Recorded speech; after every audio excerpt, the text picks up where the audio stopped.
Amém, irmãos? Abra sua Bíblia em Hebreus capítulo 10. Hebreus capítulo 10.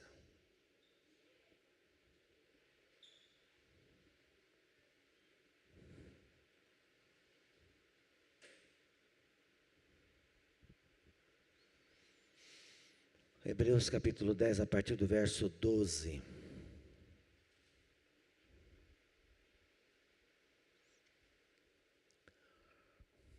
Pode deixar aí, Mateus, a tradução está jóia.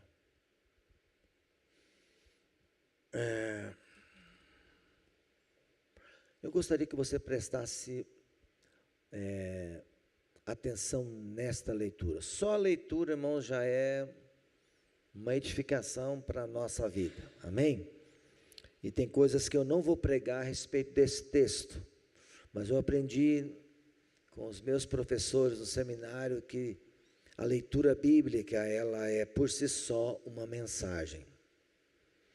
E nós precisamos entender que Deus fala, até mesmo quando estou lendo a Bíblia aqui no altar, Deus, o Espírito Santo, está ministrando corações, amém? E nós não sabemos a hora que Ele vai falar, só sabemos que Ele está aqui, amém? Você crê nisso? Vamos lá. Diz a palavra de Deus: Jesus, porém, tendo oferecido para sempre um único sacrifício pelos pecados, assentou-se à direita de Deus, aguardando daí em diante, até que seus inimigos sejam postos por estrado dos seus pés. Porque com uma única oferta, aperfeiçoou para sempre os que estão sendo santificados, e disto nos dá testemunho também o Espírito Santo, porque após ter dito: esta é a aliança que farei com eles, depois daqueles dias, diz o Senhor, imprimirei as minhas leis no coração deles e as escreverei sobre a mente.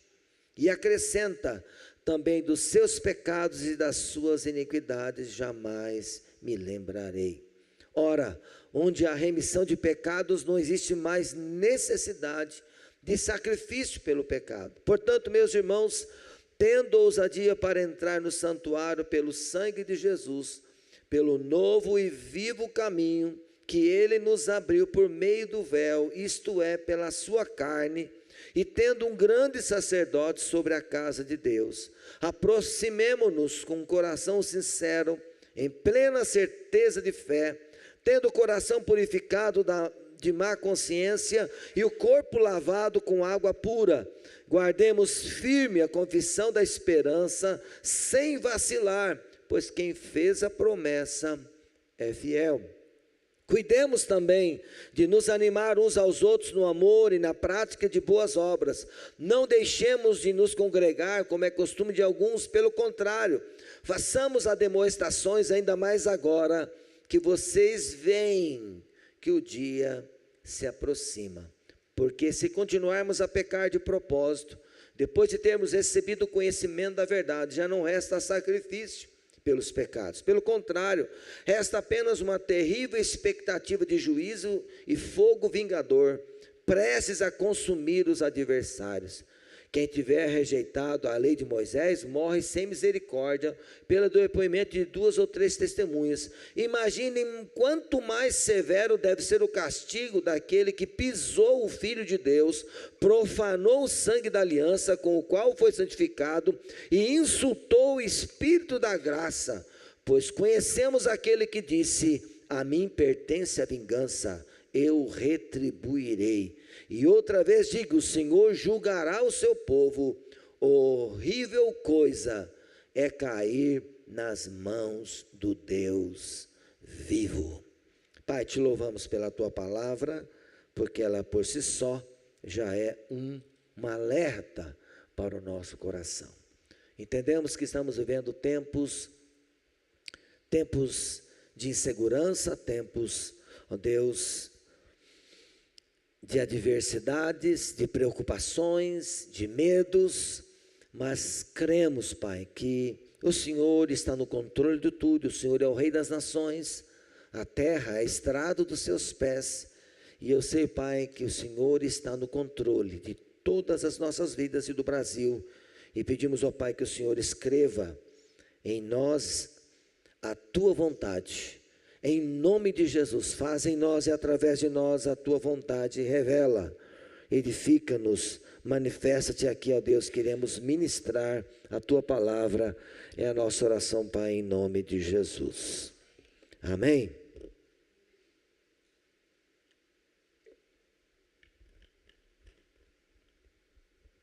Quinta-feira eu estive aqui ministrando sobre a importância de nós discernirmos os tempos.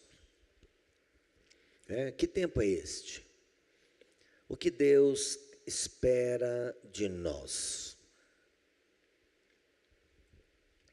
Se a gente começar a olhar o estado da humanidade, olhando as Escrituras, olhando as profecias, né?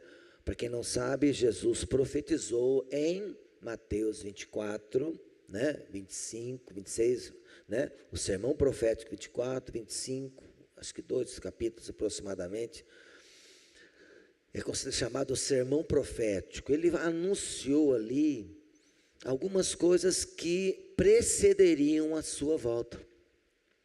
E o que a gente percebe ao longo do tempo, que algumas coisas já estão acontecendo em muitas nações, como a Rosângela citou, Etiópia, né, Coreia do Norte, China, Rússia, países muçulmanos. Nosso evangelho é totalmente proibido e os cristãos são odiados, perseguidos, e prender um cristão num lugar desse é uma coisa muito comum. E ao longo da história da humanidade, isso tem mudado de lugar para lugar, e lugares onde existe liberdade, e lugares onde o evangelho já é tolhido. Na Europa, por exemplo, se eu quero distribuir uma literatura cristã na rua, eu preciso ir na prefeitura, pedir autorização, e em determinado lugar eu posso ficar parado ali distribuindo. Se eu quero usar o microfone para anunciar o evangelho, eu preciso na prefeitura ter uma autorização. Isso em qualquer lugar da Europa. Por quê? Porque o evangelho anunciado fora das igrejas é proibido, a não ser com autorização. E se eu fizer alguma coisa estranha, eu não ganho mais essa autorização. No Brasil hoje somos livres para anunciar, né? Graças a Deus podemos falar de Jesus em qualquer lugar. Mas parece que a gente está sentindo aí que a coisa pode mudar para o nosso lado. Estou certo, gente? A gente sente no ar que existe uma pressão, né? Uma pressão que está vindo sobre a igreja, e por isso que a gente vê a igreja, de certo modo, orando, atenta para o que está acontecendo. Irmãos, o mundo está em caos, né? Para quem não sabe, a Europa está um caos de energia, por causa da guerra da Ucrânia, né? E não só isso, tudo isso são sinais, tem muitos sinais da volta do Senhor, né? Um dos sinais da volta do Senhor são o quê? As pandemias, os terremotos, os maremotos. Mas Jesus disse que isso ainda seria o quê? O princípio das dores. E qual seria o sinal da volta? Você sabe? Está ali também. Que todos nós seríamos odiados por causa de sermos cristãos, de amarmos a Jesus. E isso está, de certa forma, claramente revelado, manifestado na nossa nação hoje. Porque por causa dessa polarização, nós somos colocados como inimigos do governo que pretende assumir a nação dia 1º de janeiro. E nós não somos inimigos deles. Nós amamos, oramos por eles. Eles acham, eles nos rotulam como inimigos, mas nós entendemos que nosso único inimigo é Satanás e os seus anjos. porque o nosso irmão, o nosso próximo, e seja quem for de lugar que esteja, o que pensa, o que deixa de pensar, são parte do nosso compromisso com Deus de levar o Evangelho a toda criatura, a fim de que todo homem tenha a oportunidade de conhecer a Cristo. De certa forma, quando eu começo a ser odiado pelas pessoas por causa de Cristo, eu começo a entender que Deus, de certa forma, está anunciando que para a nossa nação, talvez Deus queira trabalhar com a sua igreja. Quando o Rosário estava falando aqui, Deus estava ministrando meu coração ali. Bom, quantos anos nós somos governados por partidos de esquerda? E oramos pelos nossos governantes. Desde muitos aqui nasceram já debaixo de um governo de esquerda. Ok, gente. Eu nasci na época da ditadura.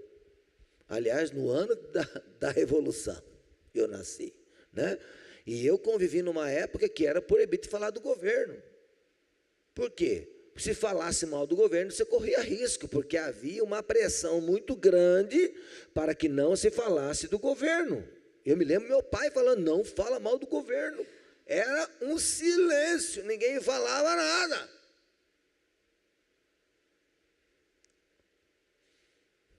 Se você não viveu essa época, eu vivi. Era proibido não concordar com o governo. E era um governo de direita. Só está mudando o quê? O lado, né? E agora nós estamos sendo tolhidos, não podemos falar nada sobre o que estão fazendo. Se estão fazendo coisas erradas ou não, estão falando. E a minha pergunta é, como igreja, diga assim, eu sou a igreja. Como foram os seus últimos 4 anos? Foram bons ou não foram? Com Bolsonaro no governo, assim, como igreja, a gente se sentiu o quê? Protegido, a gente se sentiu à vontade, a gente se sentiu, poxa, finalmente um governante que tem um pouco de reverência a Deus, podemos assim dizer, amém, irmãos? Eu não creio que talvez ele tenha nascido de novo, a esposa sim, mas ele ainda eu vejo alguns indícios de que ele não tem ainda uma experiência de novo nascimento. Quem sabe agora nesse momento Deus está trabalhando com ele, né, meus irmãos? Amém? Se ele perdeu a eleição para nascer de novo, glória a Deus. Eu me lembro de Nabucodonosor, quando ficou 7 anos comendo grama, e Deus trabalhando na vida dele, para que depois que ele saísse, ele reconhecesse que existe um só e verdadeiro Deus. É ou não é? Uma alma vale mais do que o mundo inteiro, de qualquer outra coisa. Mas também me lembrei, sentado ali, de uma revelação que minha mãe teve na década de 70, ainda na época do avivamento e na época da ditadura.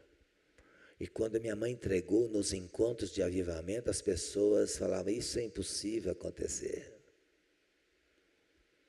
Alguns pastores até chegaram e falaram para mim que ouviram quando minha mãe entregou a palavra, falaram assim, não, isso já aconteceu, Deus teve misericórdia e mudou. A minha mãe, na década de 70, Deus mostrou para ela que a bandeira vermelha haveria de ser hasteada no Brasil. E que haveria muita gente. Haveria guerrilhas, haveria coisas que denotam uma revolta espalhada por toda a nação. Eu oro para que isso não aconteça. Mas estão entendendo, gente? E eu espero que aqueles pastores estejam certos, que a bandeira vermelha não seja hasteada em nossa nação. Eu espero.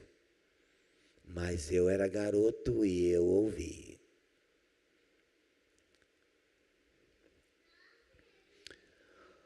O texto que nós lemos fala de um tempo difícil na história dos judeus, dos hebreus.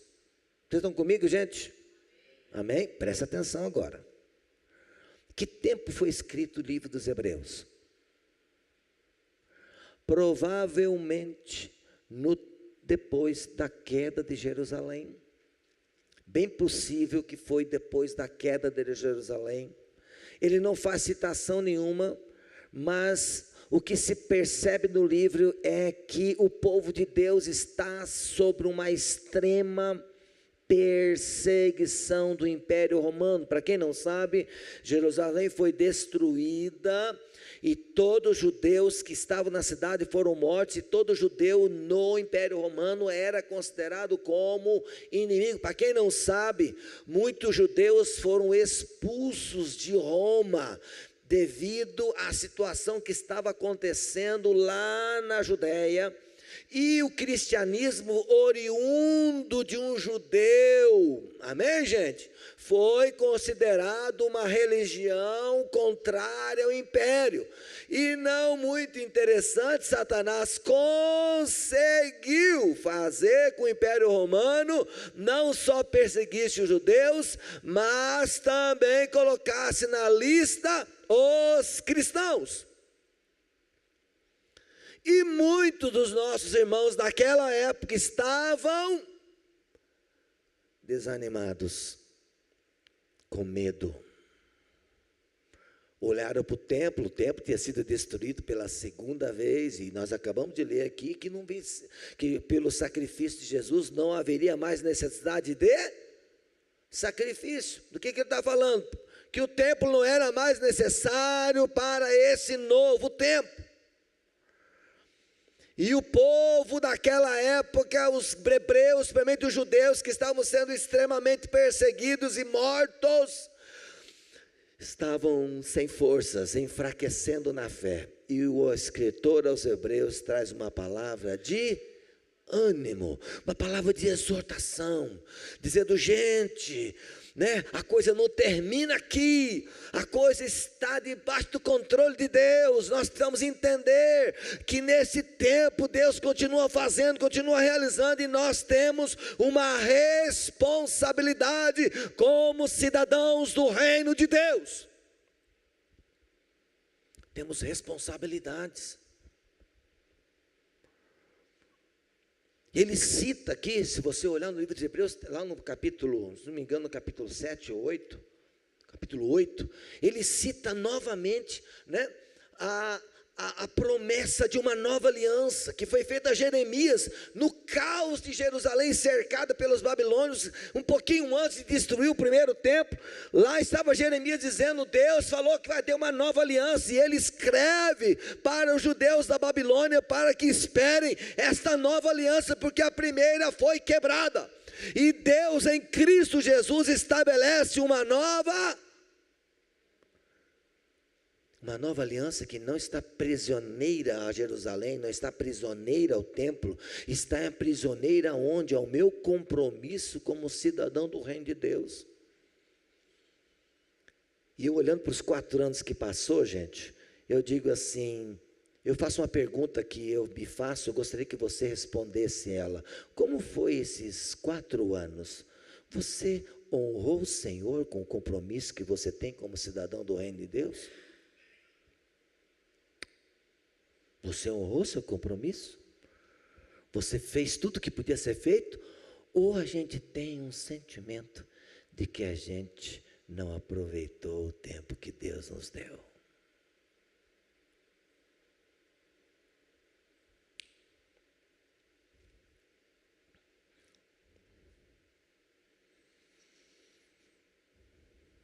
Quais são os compromissos que nós temos como cidadãos do reino de Deus? Nós temos um compromisso com esta nova aliança. E nesse texto ele coloca três, podemos dizer 4 imperativos, mas eu vou resumir em 3 imperativos que fazem parte de uma pessoa que quer se alinhar com Deus. Quantos querem estar alinhados com Deus aí? A gente não sabe o que vai ser o futuro, mas existe aqui 3 imperativos essenciais para quem quer estar no centro da vontade de Deus nesse tempo de incertezas. Porque, irmãos, Deus pode mudar esse contexto aqui? Pode piorar? Pode. Ele é o rei, gente, né? Nós falamos aqui em quinta-feira, né? Quando Deus passa, irmãos, é igual passa o seu dedo no celular assim, ó, né? Para quem gosta de Instagram, né? Para quem gosta de videozinho, né? Sabe aquela passadinha de dedo que você está para ver a próxima? Não, se Deus der uma passadinha assim sobre o Brasil, irmãos, piu, uma passadinha, acabou. A Bíblia diz que a terra é o estrado dos seus pés. Está lá no profeta Isaías. Quando eu leio,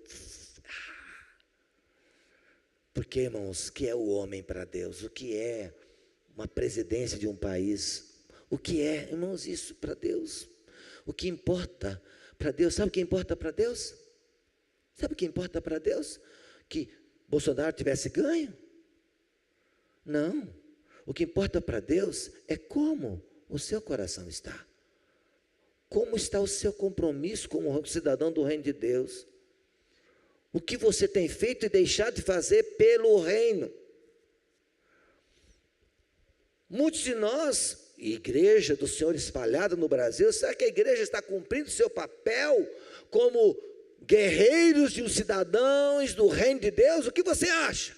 Eu vejo uma igreja inerte, uma igreja que está usufruindo dos benefícios da aliança, sem tentar nas pessoas que estão indo, sem ter uma experiência com Cristo. Quantos da pandemia que morreram sem Cristo? Será que a gente não poderia ter salvo alguns se fôssemos mais comprometidos com o Senhor ao longo desses anos? De levar uma mensagem. Amém? Vamos falar então rapidinho sobre os imperativos e vamos para a ceia. Eu vou ser breve porque o tempo já foi.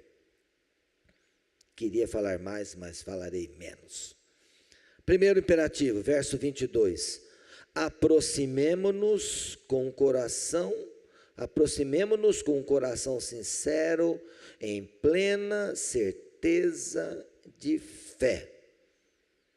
Porque o escritor da carta aos Hebreus está dizendo que todo cidadão do reino precisa se aproximar. Alguém chuta aí?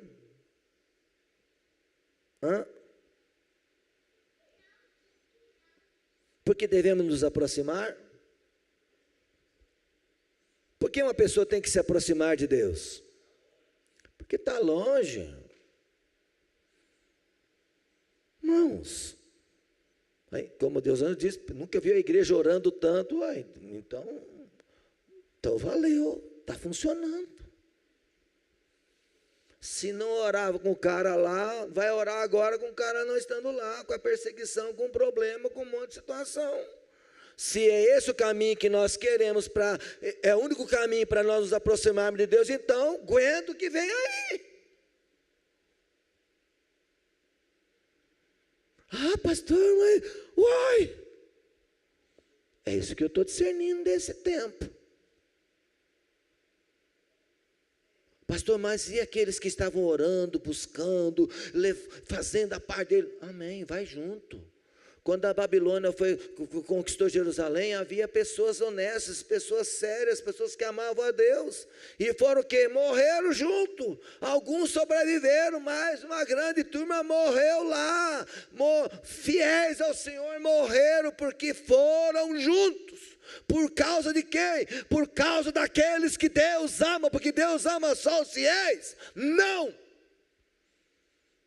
Deus ama os desatentos que estão distantes, Deus ama aqueles que estão brincando de ser cristão, Deus ama qualquer um daqueles que entregaram o seu coração a Cristo e que estão muitas vezes desligados, distantes, brincando de ser crente.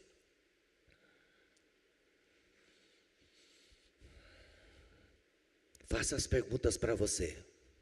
Mas a fazer perguntas para você. Esse é um tempo, irmãos, de nós olhar para o nosso vizinho. Não, eu faço perguntas para você. Como você está? Como está o seu altar, o seu compromisso como cidadão do reino de Deus? A pergunta tem que ser vinda aqui, ó. Como eu estou? Se você acha que está bem, glória a Deus. Louvado seja o nome do Senhor. Mas eu fiz uma análise desses 4 anos, eu fiz algumas coisas, mas eu me sinto insatisfeito ainda. Eu poderia ter feito mais.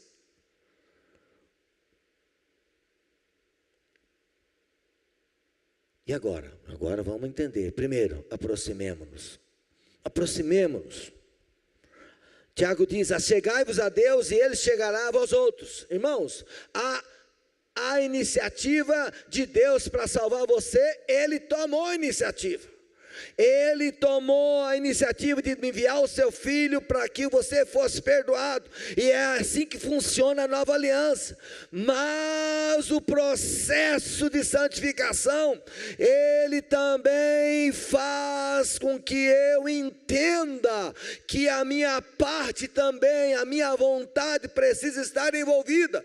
Uma vez que eu tenho conhecimento que o Espírito Santo habita em mim e que Ele está em mim para me santificar, e eu ignoro isso e vou viver uma vida do jeito que eu quero, que eu penso, não vai funcionar. Deus já fez, já realizou.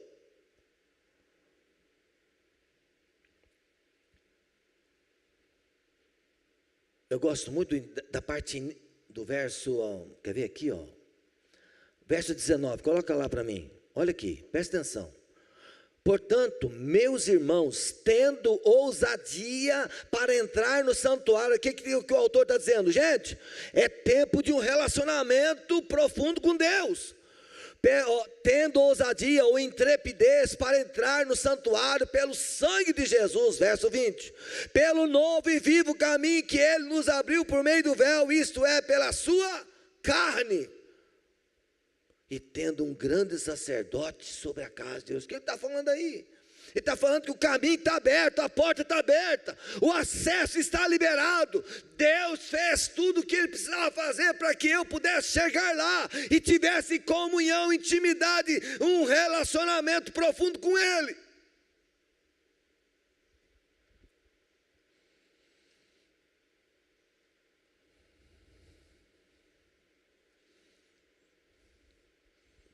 Irmãos, Daniel nunca seria Daniel se não tivesse sido levado para a Babilônia. Esses dias a Rosângela já estava começando, nós precisamos de uns Daniéis. Daniéis são forjados aonde? Na fornalha. Em tempos aprazíveis? Não, em tempos de insegurança. O primeiro jejum de 3 anos que eles tiveram, 3 anos comendo só legumes. Tem gente que fala que foi 21 dias. Não, foi 3 anos comendo legumes. Porque não dava para comer a carne que era trazida da cozinha do rei. 3 anos comendo legumes, e o cara que estava cuidando deles sob risco de vida, porque se o rei descobrisse, eles ficassem fracos, ele seria morto. Morte em todo tempo, risco de vida. E por pouco não foram mortos. Porque Nabucodonosor teve um sonho, ninguém interpretou, mandou matar todo mundo. E aí, por um milagre, Daniel descobriu que ele ia ser morto e pediu mais um dia. E naquela noite, Deus deu a interpretação do sonho de Nabucodonosor. E Deus levanta os 4. Debaixo de fornalha. Fornalha. É tempo de se aproximar. É tempo de voltar para Deus. Aproximemo-nos com um coração sincero. O que é sincero, irmão? O que é sinceridade? Sinceridade é a virtude que se traduz em uma conduta franca, verdadeira, leal. Sinceridade se opõe a todo tipo de mentira, engano, falsidade, hipocrisia, manipulação. Jesus disse: bem-aventurados os puros de coração, porque eles verão a Deus.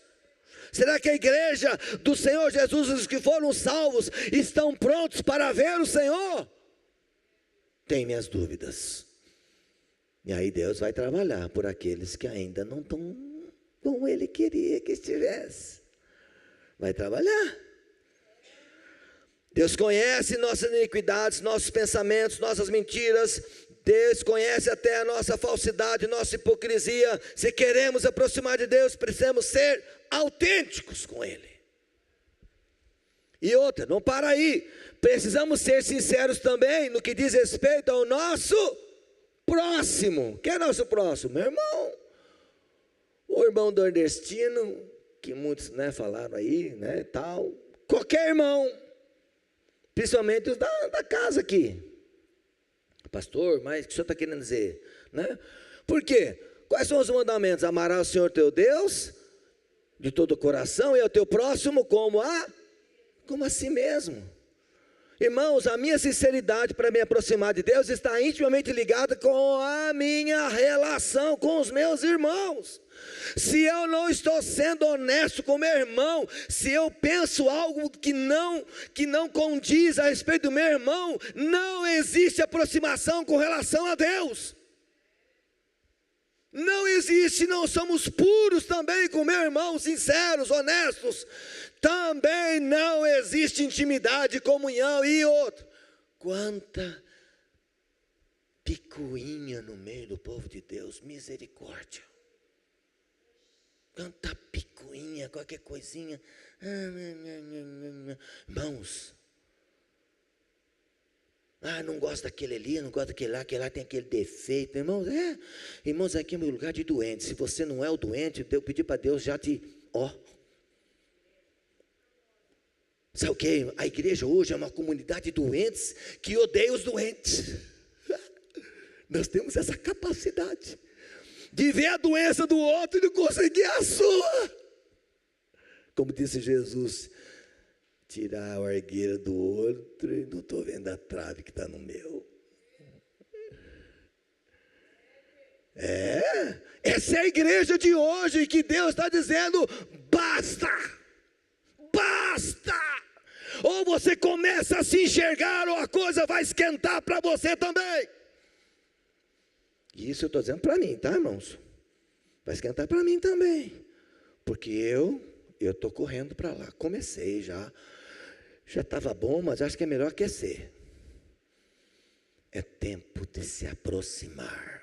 É tempo de como disse lá o profeta Joel, é tempo de chorar, de rasgar o coração, com choros, prantos, jejuns, e voltarmos para a presença gloriosa do coração de Deus. Irmãos, precisamos pedir o auxílio do Espírito Santo. Irmãos, o Espírito Santo está aí dentro, com todas as coisas que você precisa. Mas tem gente, sabe o que faz? Não, ele está aqui dentro, pastor. Ele é o selo da eternidade dentro de mim. Amém. Só para isso? Não. Ele está aqui dentro para fazer você um cara sincero com o irmão. Está aqui dentro para que você ame aquele doente que você não gosta. Para que você abrace e chore com ele, dizendo, eu sou tão doente quanto você. E tomamos ceia, não fazemos isso, dizemos que amamos nada. Ame de fato e de verdade.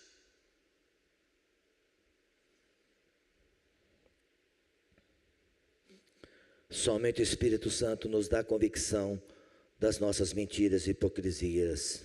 Só Ele nos convence do pecado. E outra, se tiver com o coração duro, tem que descer, senão não vai discernir, não vai entender a voz do Espírito.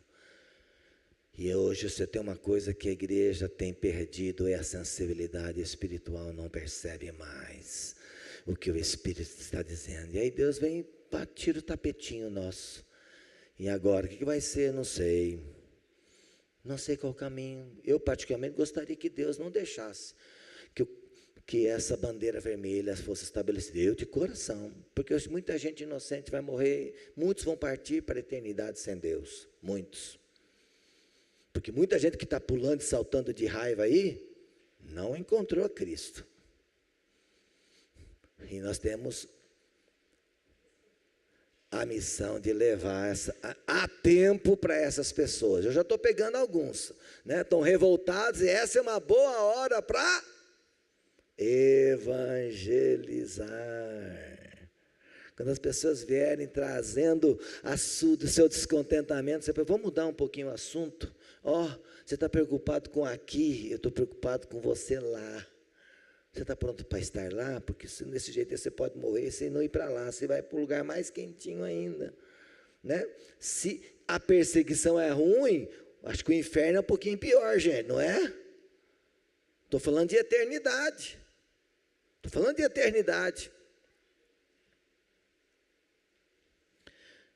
Verso 23, Hebreus 11, 23, segundo imperativo, aproximemo-nos agora, guardemos o quê? Firmes a confissão da esperança. Que esperança? Que em Cristo Jesus temos a vida eterna, porque Deus amou o mundo de tal maneira que deu o seu Filho unigênito, para que todo aquele que nele crê não pereça, mas tenha a vida eterna. Essa é a nossa esperança, e essa é a mensagem que precisamos anunciar a tempo e fora de tempo.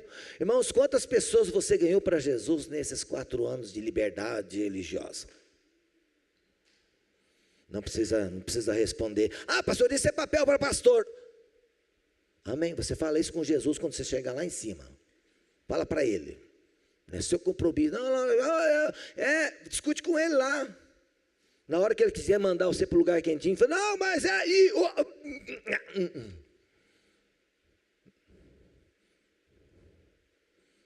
é tempo de guardarmos a confissão. É isso que o escritor aos Hebreus está dizendo, gente, não podemos parar de falar da nossa esperança, é essa esperança para a qual fomos chamados como cidadãos do reino de Deus. Temos que falar a tempo e fora de tempo de um Cristo vivo, que está sentado à direita do Pai, e está trabalhando para resgatar. Não adianta nada nós orarmos, Deus, né, Rosângela orou aqui, para Deus visitar o Nordeste, amém. Sabe onde que Deus tem que descer para visitar o Nordeste? Sabe onde que Deus tem que descer para visitar o sul do Brasil? Tem que descer na minha vida e na sua vida, porque o evangelho Deus não vai pregar do céu, é eu que tenho que pregar.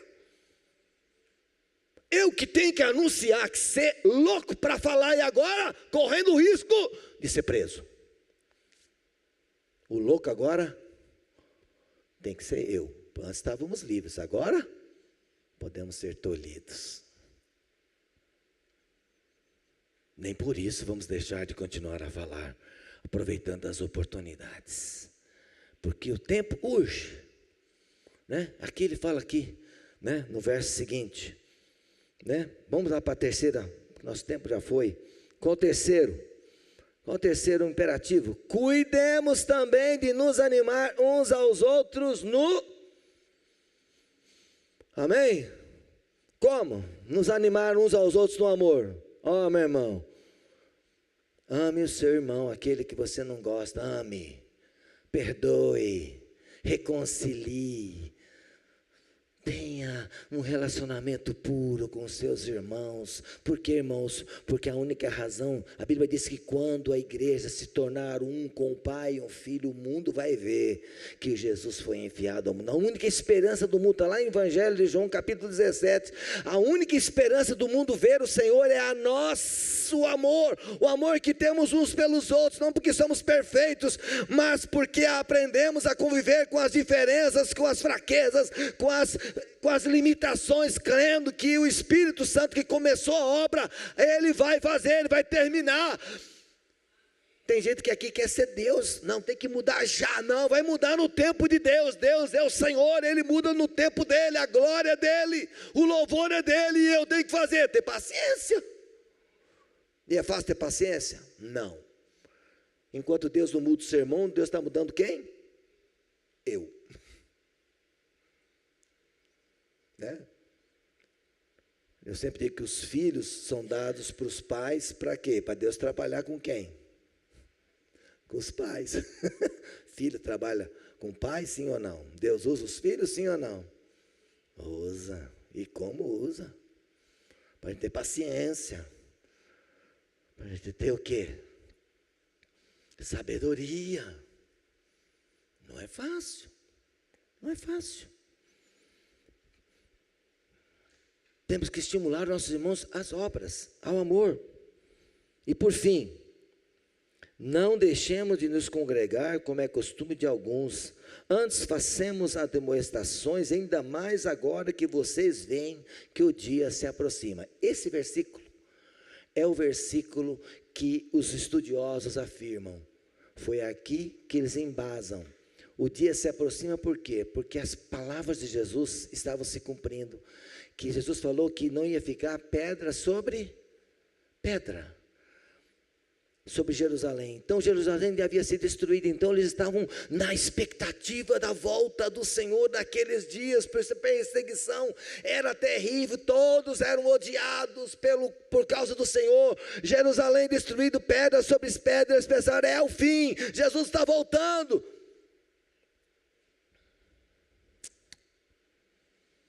Ainda bem que Jesus não voltou, senão eu não teria, você não teria hoje a esperança da vida eterna.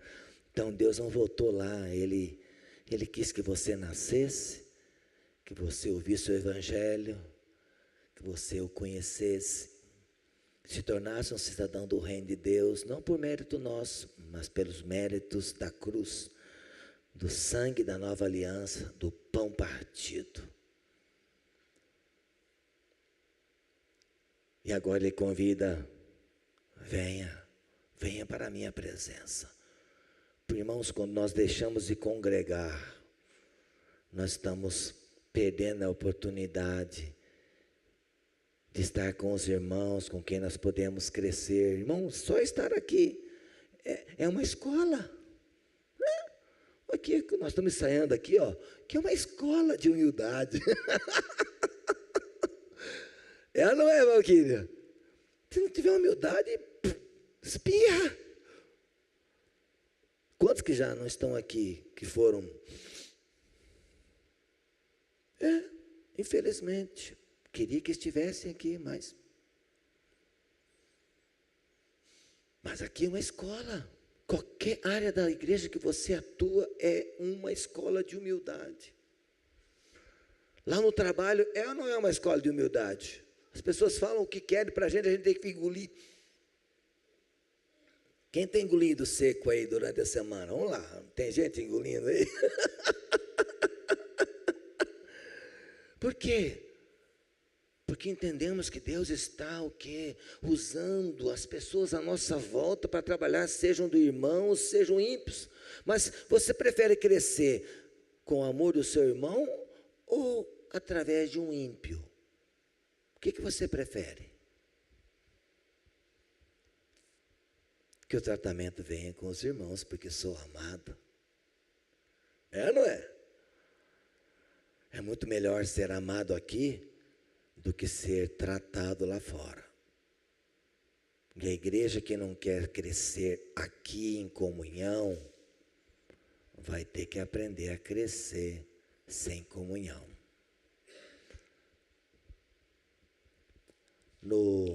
Para encerrar, no DIP desse ano foi sobre a Nigéria. Nega? Foi sobre a Nigéria.